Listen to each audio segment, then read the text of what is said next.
À la veille d'un match, on était au Vert, on était dans un hôtel d'Abidjan.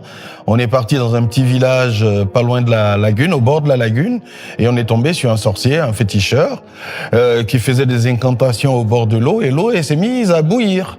Donc il recueille l'eau l'eau bouillante, il la met dans un récipient dans lequel il y avait une mixture, on ne sait pas laquelle, et il mélange, et il nous demande de nous enduire le corps de ça.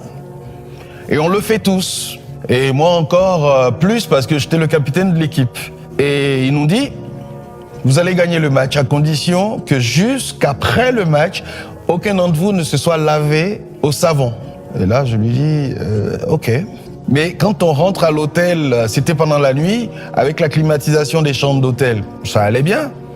Mais déjà, on sentait mauvais, quoi. Le lendemain matin, le match est à 19h, le matin à 10h, on va faire un shooting. Et là, je dis à mon voisin de chambre, je n'en peux plus. Moi, il faut que je me lave. Et lui qui me dit, se souvenant de la veille, il me dit, bah, tant que tu te rinces, ça va. Je t'ai pas dit que je veux me rincer, je vais me laver. Il dit, donc tu vas gâter le fétiche. Je dis, tant pis. Si on perd, tu diras que c'est ma faute. Il dit, mais je vais le dire. Si on perd, je dirai que tu t'es lavé. Mais je me suis jamais aussi bien lavé ce jour-là.